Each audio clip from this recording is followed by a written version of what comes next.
Hello everyone. I'm here today with Bea. Bea, who are you? Hi there, hi everyone. I'm Beatriz Delgado Mena, but you can call me Bea. I'm Spanish director of photography. I'm based in London, and yeah, I do films for a living. Great showreel. I've already seen it. You actually inspired me to do mine. I don't know how about you, but making your own showreel is it's always really hard. It's Um, dreadful. right? I think everyone can relate to that. Um, but I did it and I was quite happy with it. It was the first time that I made a showreel. I'm like, wow, it's actually pretty good. I'm really happy with it. Did it take you so long, or not really? 2 years. Okay, good. It's more or less like the same as me. It took me 3 years to do my last showreel, my latest one. Yeah, exactly. It's so hard. It's so hard.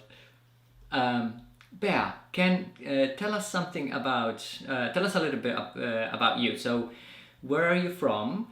That would be the first question, and then where do you work? Okay, so I'm from Spain, from the northwest of Spain, a very small town. There is nothing there, so here I am in the UK.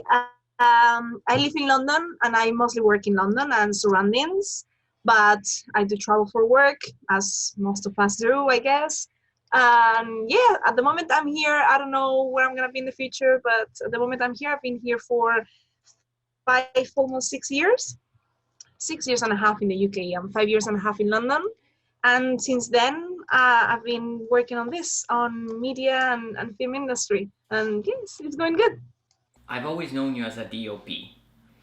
Is that always something that you wanted to do, or like how did it start?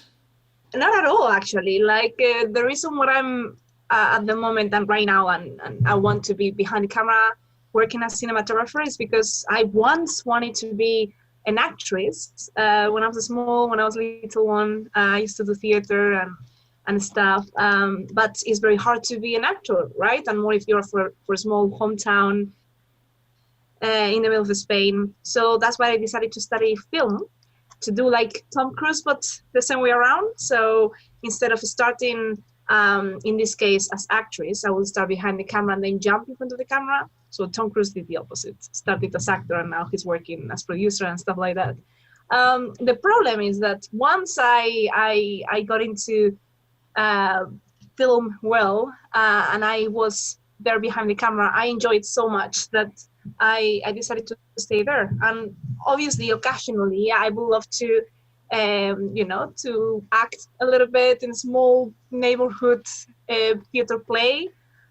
Totally amateur, enjoy myself, but no, for a living and professionally speaking, behind the camera is great, and I love it.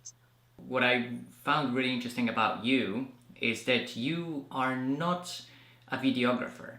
You actually are someone who mainly works in films.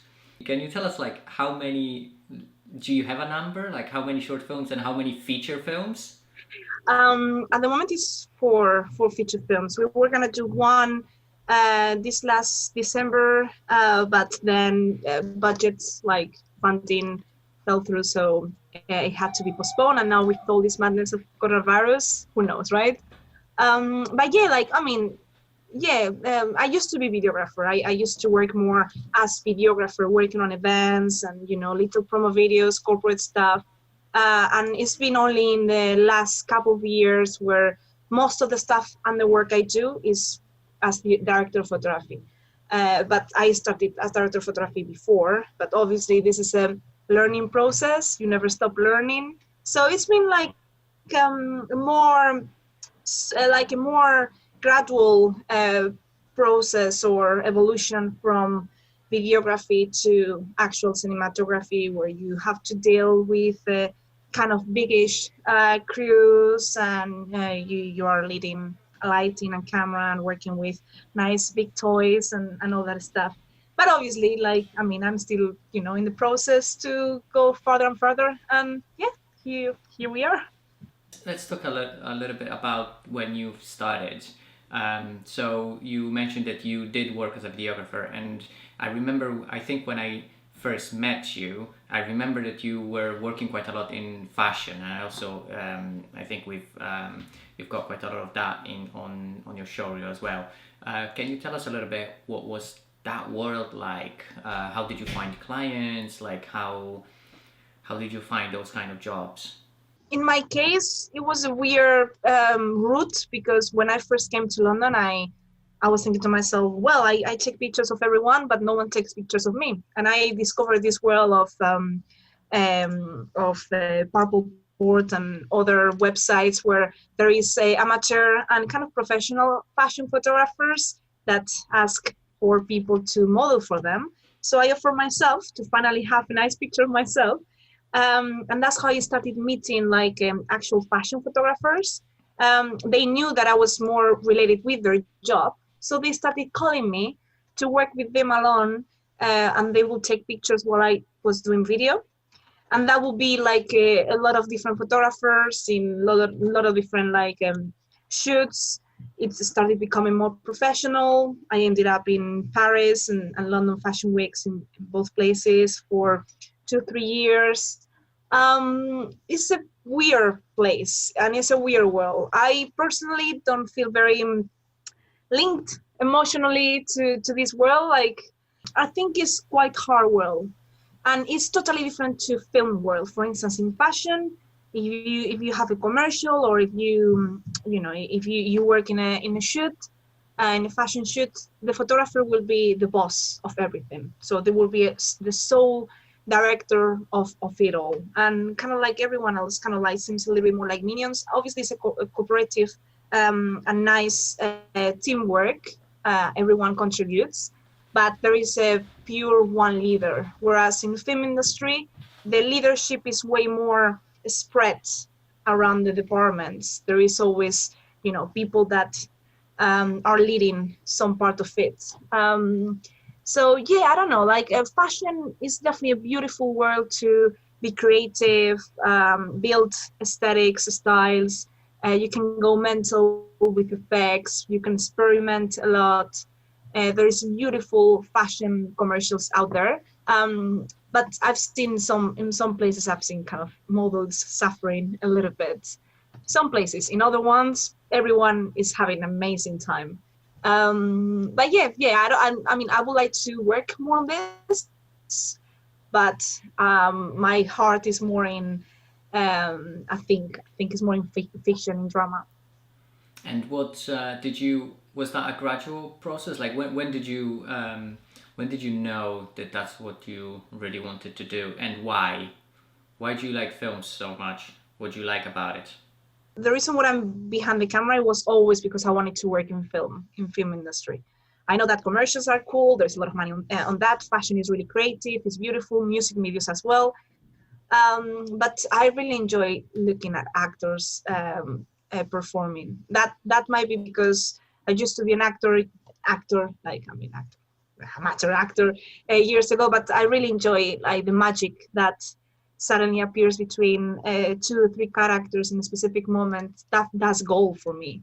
I'm kind of like capturing that moment with the beautiful images that serve the story to move forward, or to give different details and information, another meaning. It's beautiful. I don't think that you can get that anywhere else. That connection, that strong connection between story and an image, and if you do it right, and if you're it from the beginning, how all the project starts developing from scratch when you work closely with director, writer sometimes, but mainly director, colorist, production designer, is nice. It's beautiful. So I knew from the beginning. And what was your proudest achievement or project or that you've done that you really liked? What was it, and why? I have two actually. One has been in February, this February, a couple of months ago. We did Picture Wrap. That's a short film. And the other one is like a drama, a 60 minutes drama, an odd length. but it's 60 minutes, so it's feature film. Last year, we shot over 4 days in a studio. Both places mental. The February one was in the Isle of Man, 4 very intense days, traveling around the island, filming. We had drone. Like, I don't know if you have ever been in Isle of Man, but weather is nuts and the wind is nuts, and you just have to go there, and you pretty much depend on nature and weather, so you don't really have much control. So we were there 4 intense shoot days, doing drone, being in the sea, filming in a boat. We had to do car rigs. We had to do so many things that require a lot of technicalities. And I mean, everyone pulled it through. Like we all did an amazing job. You know, like a lot of times, all of us, we are super perfectionists and we want everything perfect, and we are never satisfied, right? We are always super harsh with ourselves. Well, in this project, obviously, it could have been better, but I'm very, very happy with what we achieved. The process has been amazing with the director. It's been one of the very first times that I'm fully 100% enjoying the long process of preparing a short film, preparing the story. We were for a year working on it, the director and myself, and it was nice. Like so many meetings, just theorizing about what we wanted to say in each frame, and how like my vision was totally glued with the director's vision. We had the same mindset, and it was like every single decision that we made during the shoot, it was serving what we wanted to tell in the story.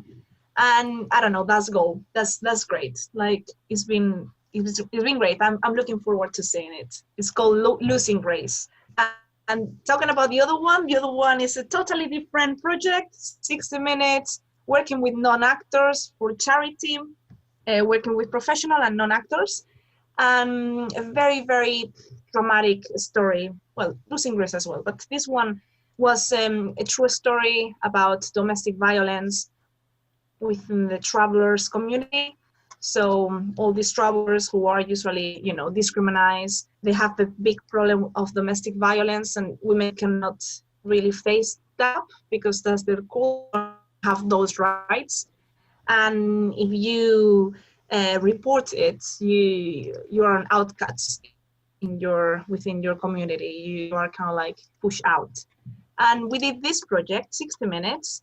We have 5 days in the studio. 4 days of those were for shooting, and the maths don't add up. Like so little time for so much to film. And it was like, I'm not sure if you have seen Lars von Trier's Dogville film. Dogville film is set on a studio. It's with Nicole Kidman. So okay. Nicole Kidman was in that film, and the whole film is inside a studio with no furniture, no stage or set up. Almost the lines of the houses were just lines on the floor, and we were doing the same in this thing, even more minimalist.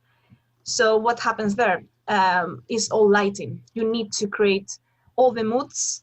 We have different times of the story, different timelines. We have different character spaces, different moods, so many different aspects, and the only thing that I could use, it was pretty much lighting. So it was really on me to make it feel different. And it's hard when you don't have walls. It's hard when you have to hide lights. It's hard when you have 4 days for 60 minutes. And obviously I will do things differently, some stuff differently. But I don't know, a couple of months ago, I saw the trailer and I was like, you know what? It's much better than I thought. Like, deep inside of me, I was proud that we made it work with the resources that we had. Obviously, we compromised a lot. You have to. That's tight space. We were like 30 plus people crew. Wow. So that was interesting. Yeah, but it was Yeah. good. It was I learned a lot. So you made a feature film that was 60 minutes, and you shot it in 4 days. Yeah. Okay, and that was obviously, as you mentioned, it was in a studio, so probably that's why it was actually possible. Because I know that there are, filmmakers really do crazy things, but a feature film in 4 days, it sounds nuts. I'm sure you had long hours as usual in films. What I wanted to ask you about that film. So it was obviously mostly performance based, right?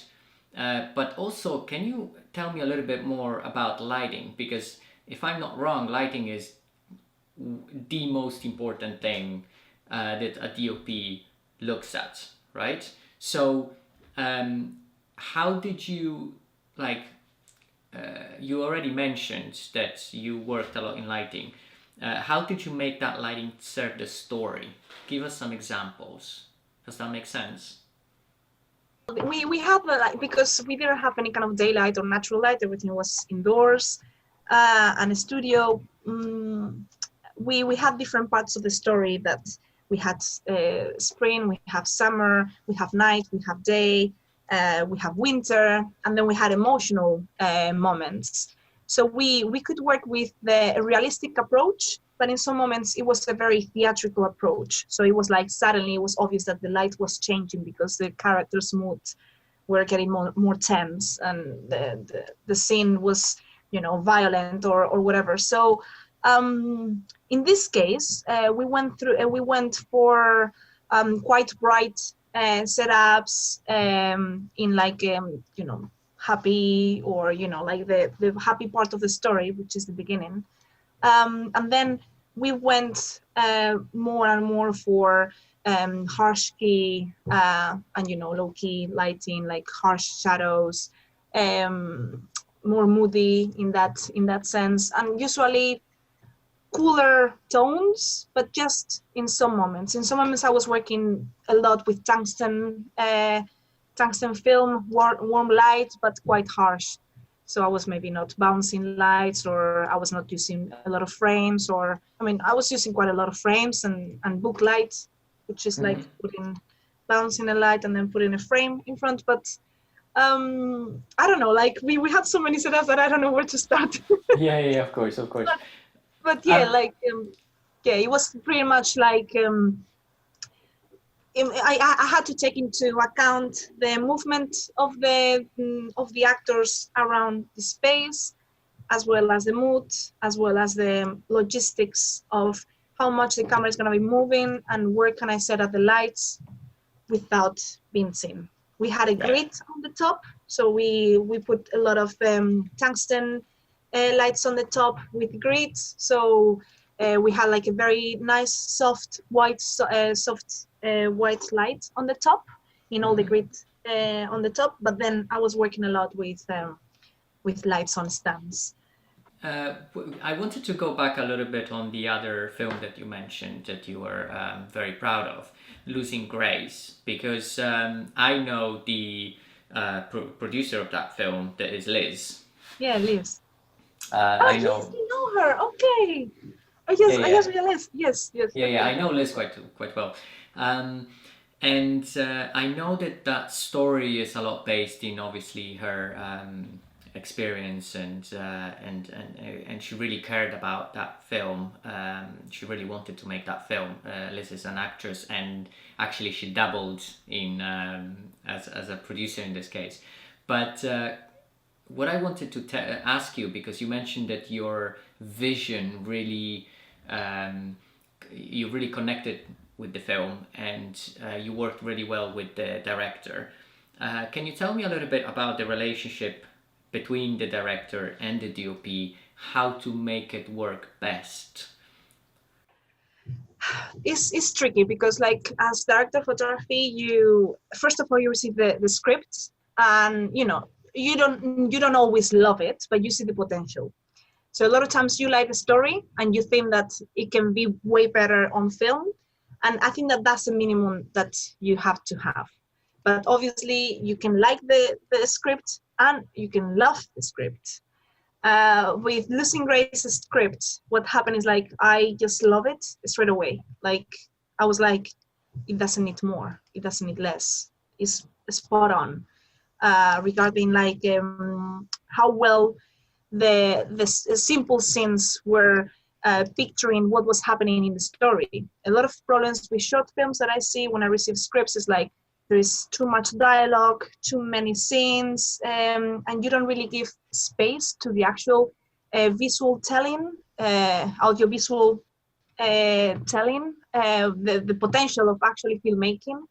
Like those kind of subtle details, like how a gaze between two actors can say much more than 5 4 sentences. If you picture that in the right moment, you don't need more.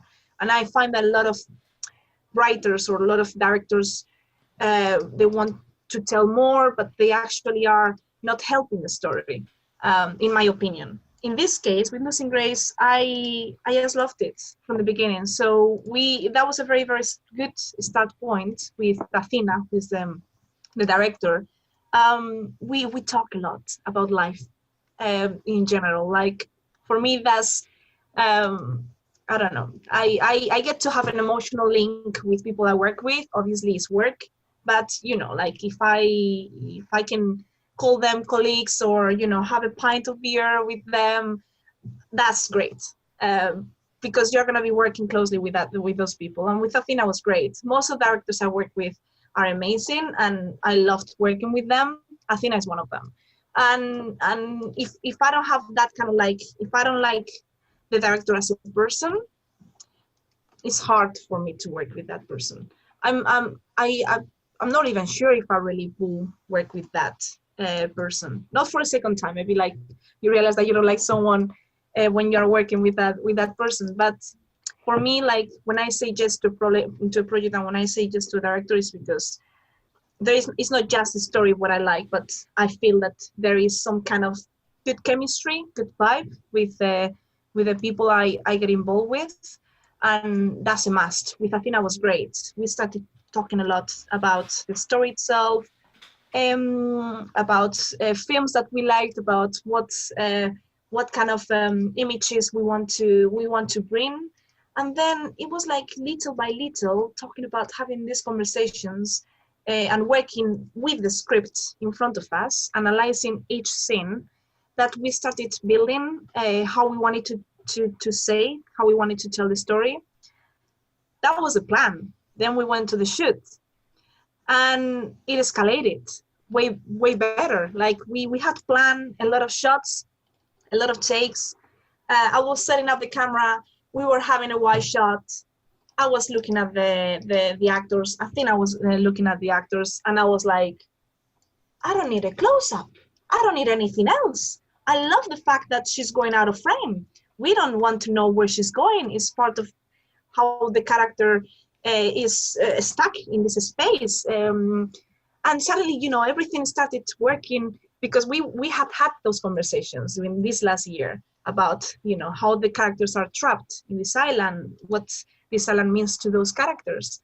And I was going to Athena and I was telling her, I think that's it. And she was like, I agree. And I was like, great, amazing, easy. One shot, scene, boom, done. We were joking a lot about this, but with my crew and everything. Hi guys, you have it easy, just one take. Yes, well, not one take, but just one shot.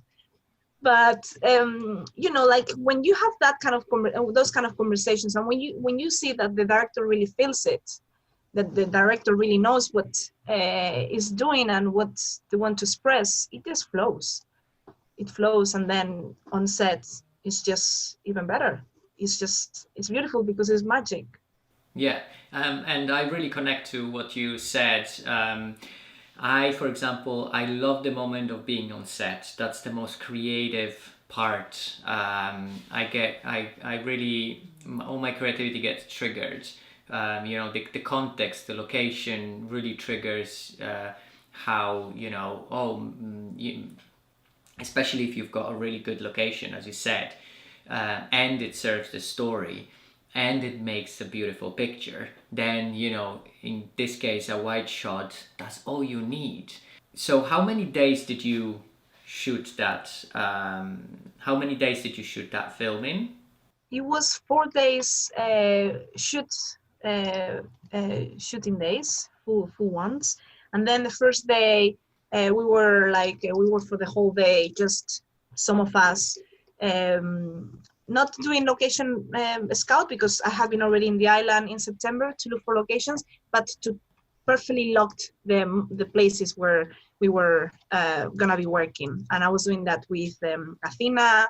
I was in that with the gaffer. I was doing that with the Steadicam operator, just to, you know, to have it properly organized.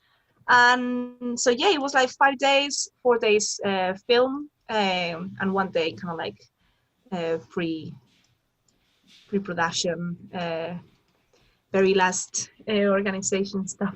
Okay, and tell me about like how did you go about, obviously as a short film, in terms of like, did you have a budget, low budget, no budget, and how did you find locations? Think about our audience. Our audience are, up and coming filmmakers who want to make films. It's like, how do you deal with when you have a very small budget? How do you deal with finding locations, and why did you choose the Isle of Man? Just a little bit from that. Well, I guess that will be more a question for Athena and Liz, in this case, producer and director. But the reason why they chose that location, it was like it was easy to get access to, you know, local people who were very supportive, because there is no many things going on film related. A lot of people were enthusiastic and very excited about it, and a lot of people helped us out a lot. So, you know, there was already like an openness about it. They could apply as well to the Arts Council of Isle of Man, which they did.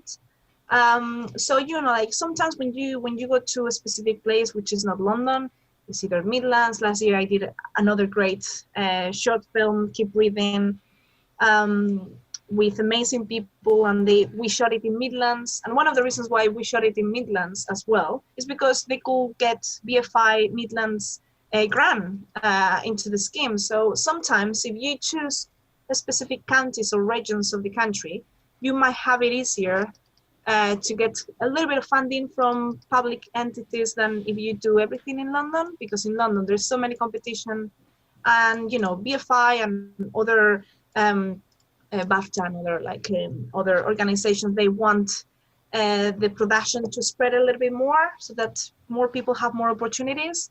And yeah, I would say that that's one of the reasons. In this case, with Losing Grace getting Isle of Man as well, it was as well because of the story itself. Like it was these two characters, they are escaping, and they go to an island because of feeling the feel of safety, but that as well, like, you know, representing how stuck they are. Like, you know, they have nowhere else to go, and they go to a lost place because they don't want to be found. So there was pretty much like, you know, like a meaning to the story, narrative meaning of the location. If you have the budget, yes, why not go to the place that you had in mind first? If not, yeah, you can commit, and you can compromise.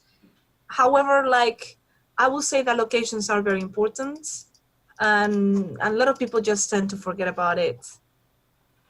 But, you know, like, if you go to a place that is totally white walls and you have to do a lot of dressing and all that stuff, it might be easier to get a better place where you spend a little bit more of money, but you don't have to spend that much money in setting, in dressing the place.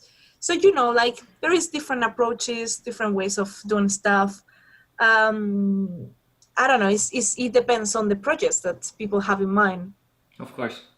If someone is starting, like, obviously they are gonna be probably working with DSLR cameras, with whatever they have at home, just lights and lamps at home.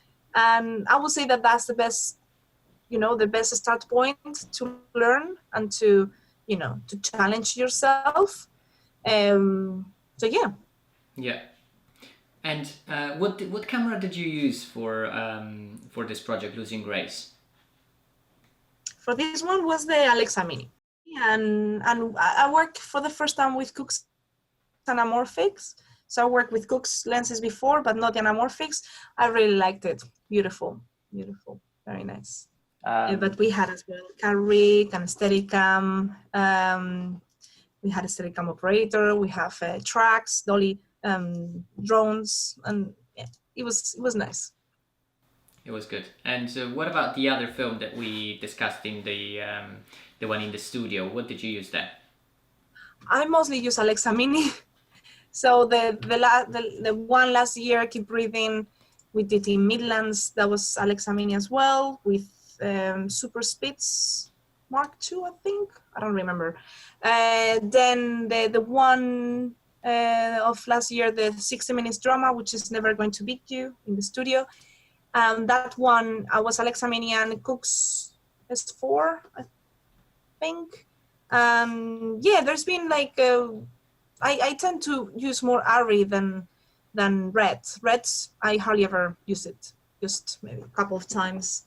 But yeah, whenever possible, Alexa Mini or other Alexas, or, you know, if not, Arri Amira, which is great as well, has the same sensor, it's beautiful, cheaper as well. In terms of your role, what would you say are some of the most important skills to have?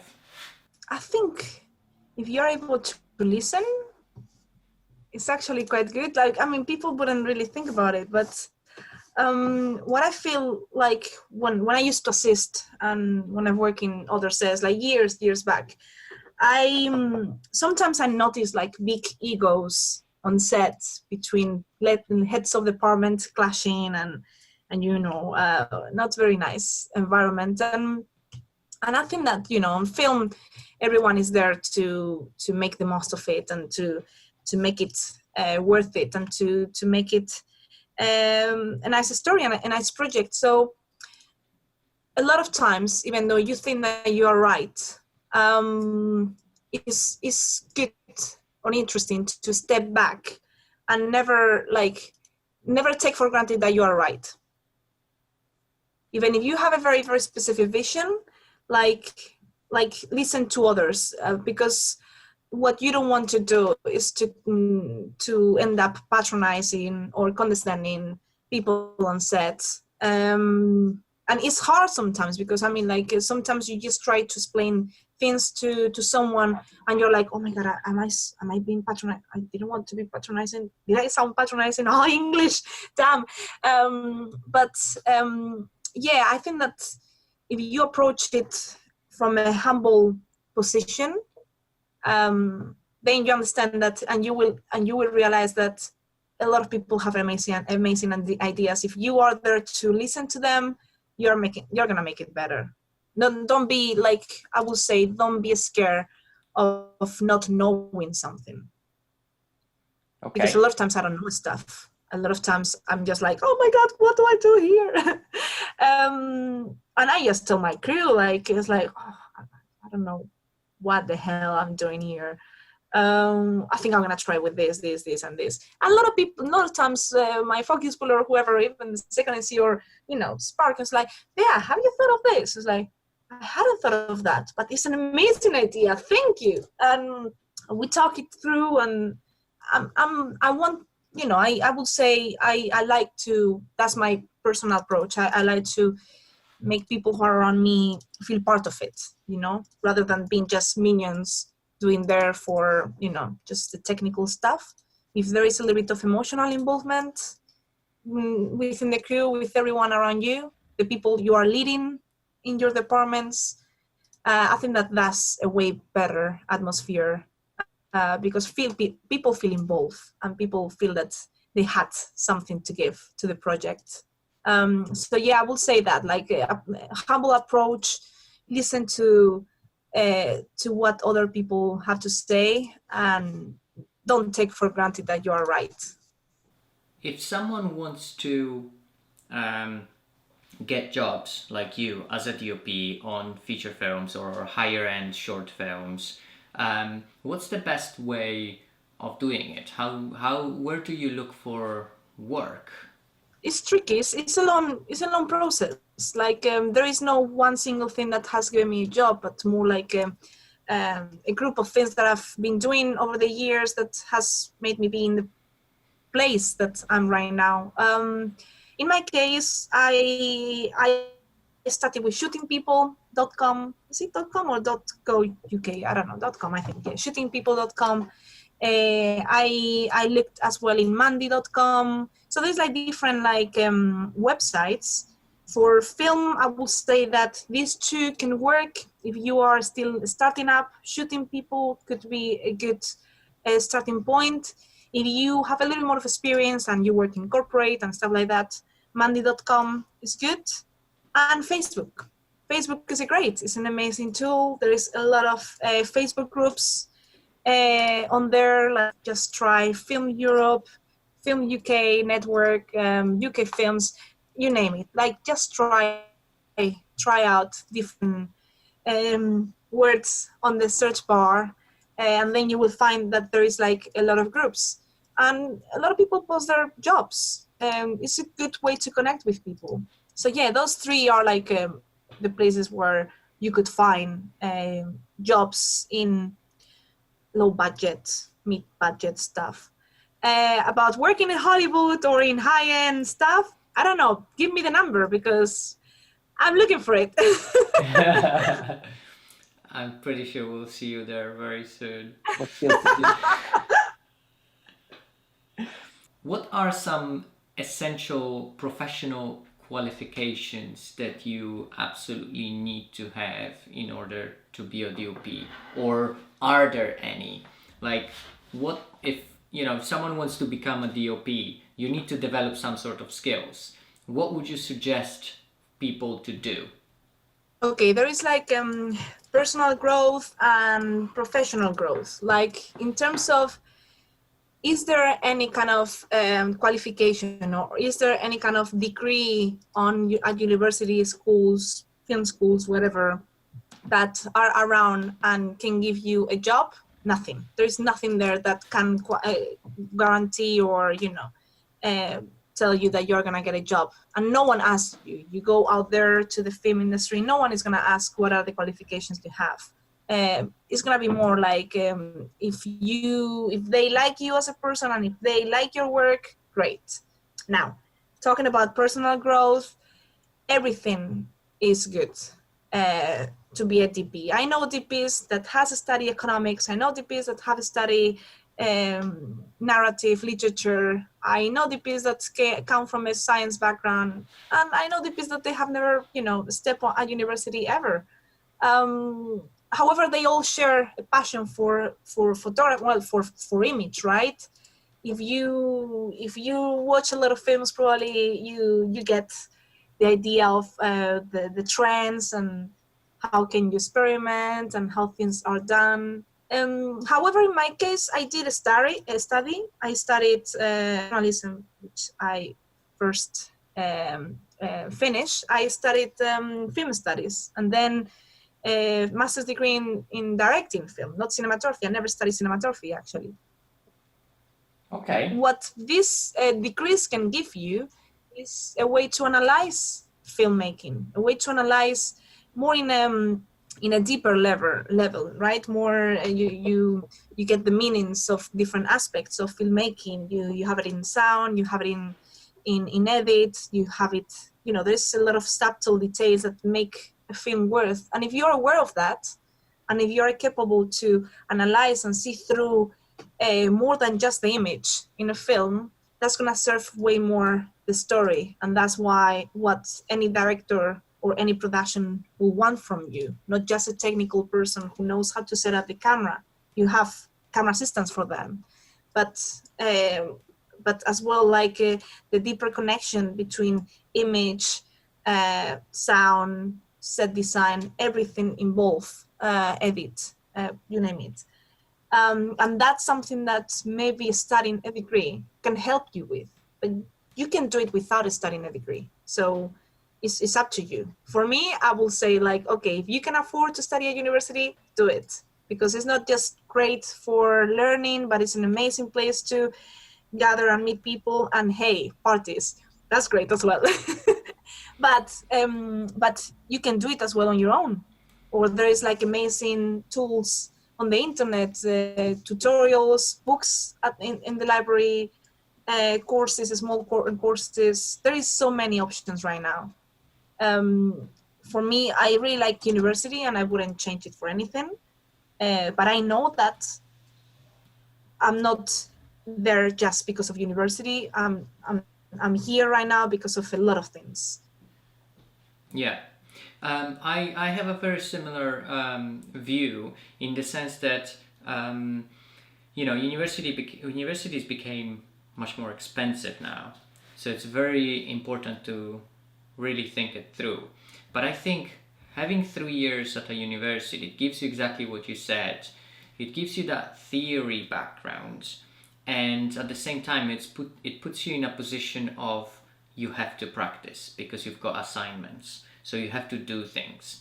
A lot of people who are perfectionists, for example, they will, it will take them years to do one little project, whereas we both know that if you want to become better at this kind of job, you need practice.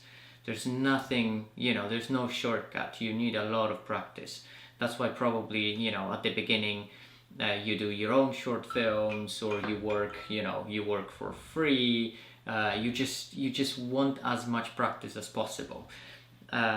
So university, I found university very important for me because it kind of like forced me to make, and even if that beginning thing that I was making was crap, I would never show it to anyone. Even my third year film, I found that I completely failed as a director in that film, and I got stuck for 2 years after my third year film.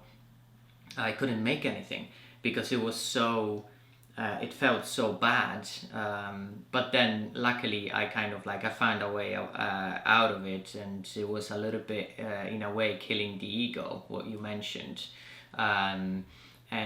Just do the next one, just next one and next one and next one, and slowly you'll see that you're improving, and that's actually the most important thing, is you are improving. So that's why, for example, that's why I found university very useful. But I also agree with what you said, that you don't need university, because if you're obviously you need, what I would say you need in filmmaking is people skills, because you really need other people, whether it is to find jobs or do your own projects. You always need other people. So watching only tutorials online, it won't work. No, of course not. Right? It's half of the apple, let's say. But then obviously you need to go out there and practice. When was there an instance where you felt like you had a break? Maybe someone who you met that then gave you more jobs. We're talking about specifically as a DOP, something that you would say kickstarted your career as a DOP. The projects the proudest of it's been the ones that have been happening in the last couple of years. So I will say that in the moment I started meeting people I've been working with in the last couple of years has helped me. It hasn't been just one single person. It's like it just started happening suddenly out of the blue. Well, not out of the blue, but suddenly people started contacting me, and it was like a matter of like there were a lot of people contacting me at that time, and that's how it happened. And the way it happened is because people had seen my work on Facebook, and they had I had been recommended before on Facebook posts, and just because of that, people started contacting me. So there is not a specific moment that I will say like, yes, this is the moment. This is because it's very random. Like it happens to all of us. It's like, yeah, well, someone that we met 4 months ago in a shoot suddenly contacts us and tells like, we have this project, blah, blah, blah. And you had never thought of that. You had never thought that this person will think of you. So this is why it's good that people like working with you, because if they didn't like working with you, they wouldn't really contact you or think of you in the future. So yeah, it's hard. I don't think that there is a specific moment that I could say this is the break. So it was a gradual working your ass off. Yeah, and coming from a lot of directions as well. So yeah. Okay, and it's you mentioned incremental. So the more projects you do, the more people you meet, the more connections you make, and obviously if you're a people person and people like you, obviously we give for granted your technical skills, and that's something that you always keep improving, and your work then shows, people can see through your work what level you're at, and then they hire you. Is there a quote that you would say you live your life by? You can also say more than one. I can give you an example. A quote from someone else? No. It's kind of like, I can give you a practical example. What I very often say and I live by is, do the best that you can with what you have. Instead of thinking about, what could I do if I had this or that camera or those people or that actor, just do the best that you can now with what you have. So that's kind of something that I keep repeating myself, and when people ask me this kind of quote. Do you have one like Chill that? out or? For me. Say that again. Chill out. Maybe it sounds like a joke, but sometimes it's not a joke. To chill out, because not only for directors of photography, but most people I know in the industry, we are stressed. We are because you want to do so many things, but just for one project you need to go to so many meetings, and by the time it actually happens, it's just 4 days of work. And to get there, you have to have a lot of work before, but at the same time, you have to deal with other projects, so many things at the same time. You want to do it all. You want to make it good.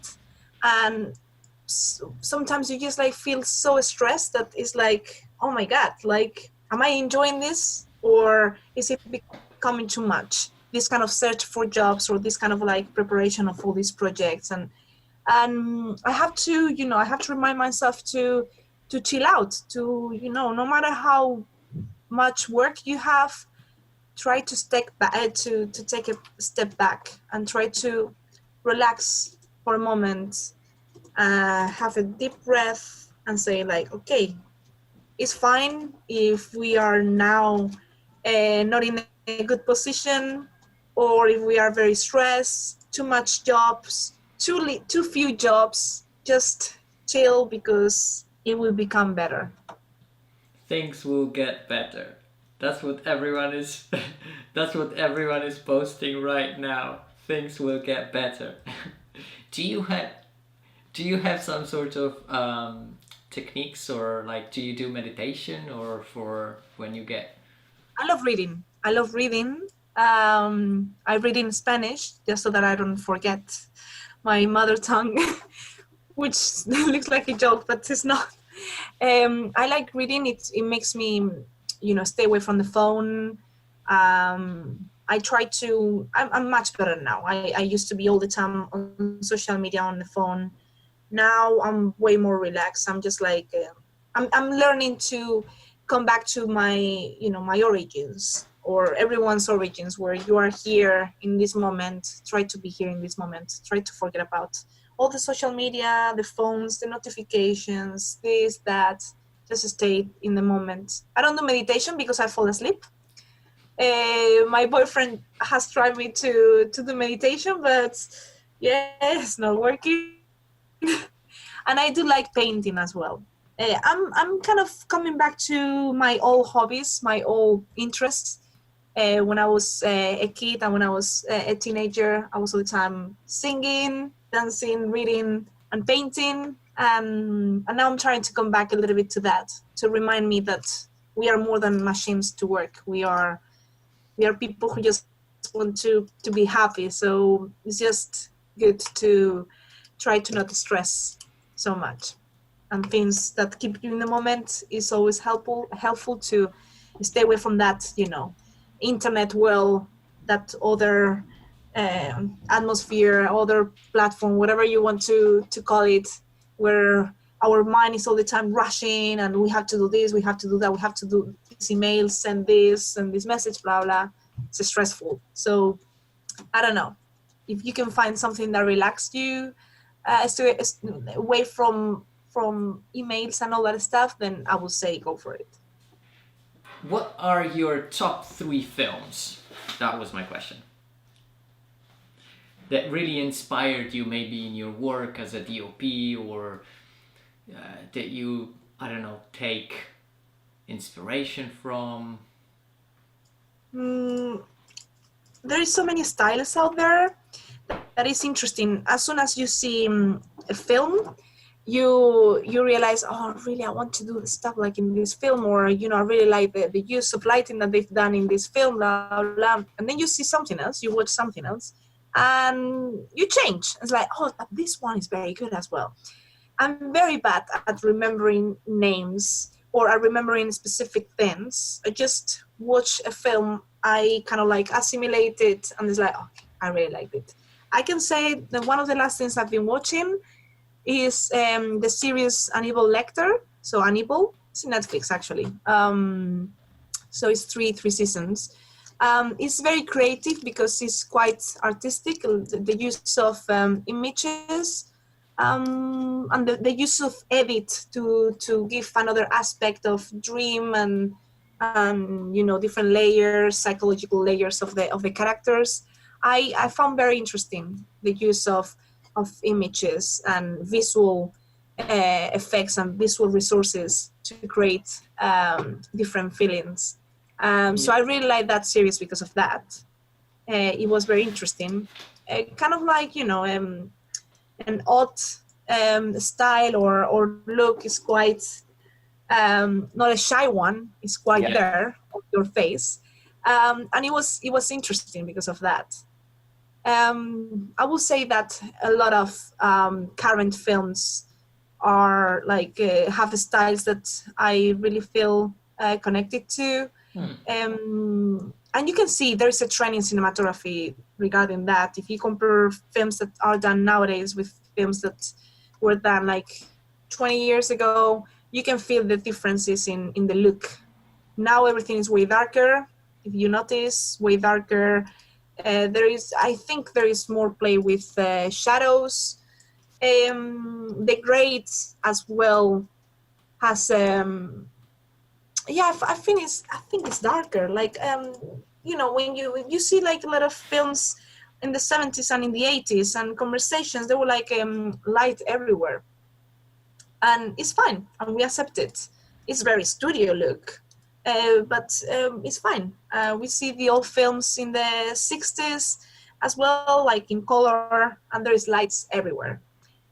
However, now the approach is a way more realistic look, working way more with either top light, but kind of a sleek top light, or lamps and practicals. So I think that now, in general, is darker. I don't know. I would like to talk with other DPs about this. This is my my guess. What you've noticed, Yeah. What about? I really like working with practicals. Do you? Yeah, me as well. A lot of times because I have no other option. All right. But it's beautiful. I mean, like if you know. If you have the materials like gels and to control light, right, and if you know what bulb to use, if you have a dimmer, is great. It just works great. I've done quite a few scenes where I was just working with a lamp's light, and it works. It's great.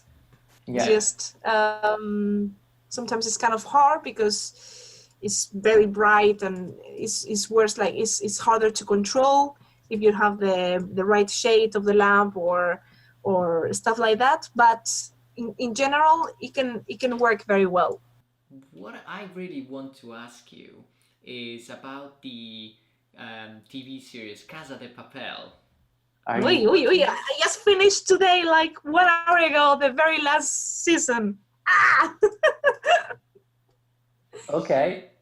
I'm not gonna say anything. I'm not gonna do spoilers. No spoilers allowed. No. But I'm recently, for example, with Jess, we realized that we're watching a lot of Spanish TV series, and I think in Spain and South America, there's a lot of really good TV series and films coming out. The other one that I'm watching is Narcos. I've watched it as well. Really? Oh, you've watched it as well? Yeah. Yeah. A lot of free time now, man. Yeah, exactly. I'm watching everything now. But my top one, I would say, is Westworld. I've watched it the first season, though, not the second season. Okay. I know that they were filming the third season in Spain, in Girona, because a friend of mine was a spark on it. But yeah, I haven't watched the second season of the third season. Well, the third season, I'm not sure if it's out, but I want to watch the second season. I really love I think it's got so many layers and it's so well shot, and the acting is great, and the lighting and the location, and I even to date I keep watching the intro. I don't skip the intro. It's very interesting, like the world of intros nowadays. Like if you notice, there is like it's kind of like a very minimal music. Well, it's not minimal, but there is definitely a style nowadays regarding music for intros, and how much they work with effects. Usually with models, with close-ups of different things moving. Like so many series that I've watched in the last 3 years, they have that kind of intro. Westworld is one of them. Yeah. Very good one. Yeah. I also really like when they use the intro as a space to tell you something about that episode as well. So when they slightly change it and they put some elements of, it's called foreshadowing. Okay. So it's when they give you some hints of what's about to happen, or the new or a new actor coming. Like they variate it slightly. So they don't do it in Westworld, but something, for example, I think if I'm not wrong, they used to do it. The first time I noticed it was in Game of Thrones. Okay, I haven't watched it, so.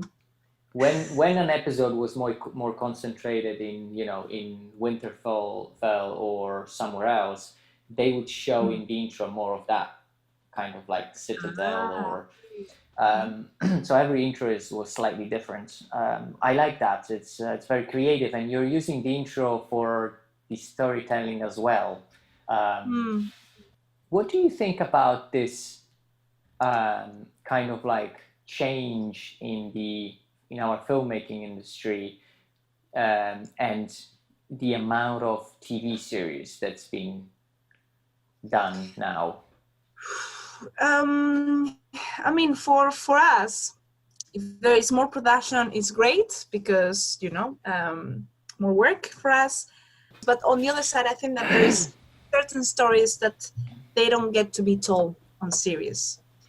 That there is definitely a place in films for those stories, and sometimes you think that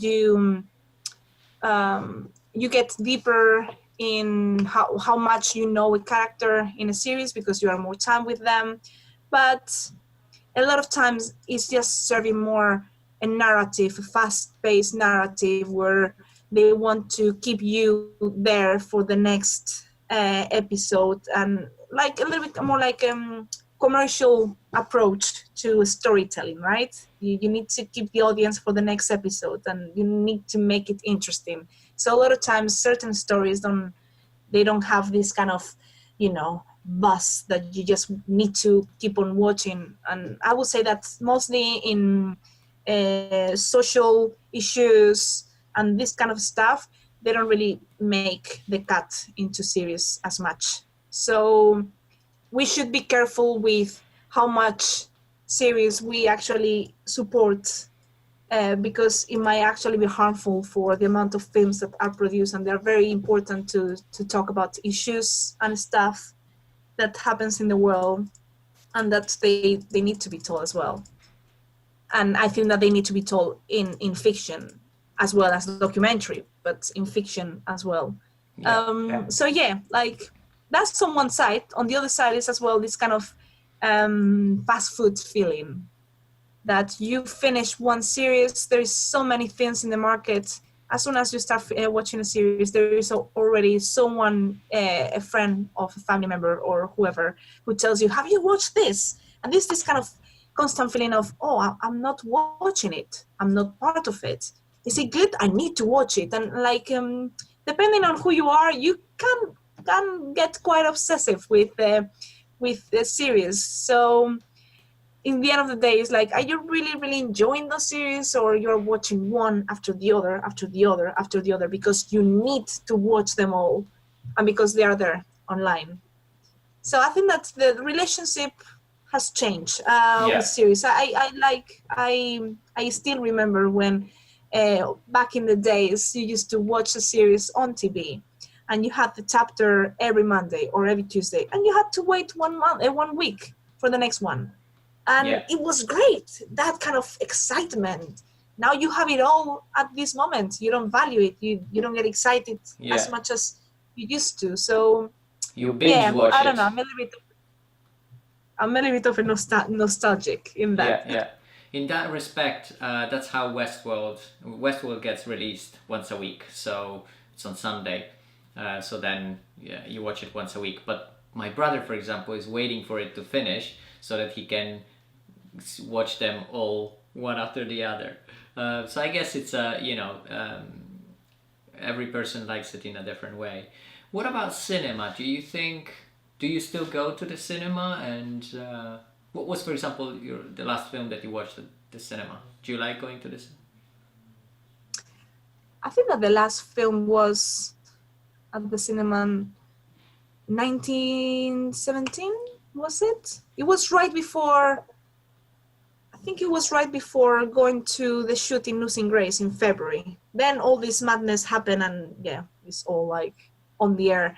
But it was 1917, and it had been already for a long time on at the cinema, but we wanted to watch it properly in IMAX. So we went to Shepherd's Bush to watch it properly in IMAX in a amazing huge screen. Totally worth it. It was quite pricey, but it was totally nice, totally worth it. So that one is the last one, and it's already February, so 2 months ago. I watched it too. I loved that film. I really loved that film. I didn't watch it at the IMAX. I did watch it on a big screen, but I didn't watch it at the IMAX. And I've got the same, a little bit your approach. There are films that I really want to watch at the IMAX. And a lot of the times they're big blockbusters. I kind of like that kind of entertainment, huge 3D. And I remember one of the best films probably that I watched at the IMAX was Pacific Rim, the first one. I didn't like the others, just because the whole story was with robots and monsters, so everything was huge, and the IMAX added to that. The experience added, the IMAX added to the experience.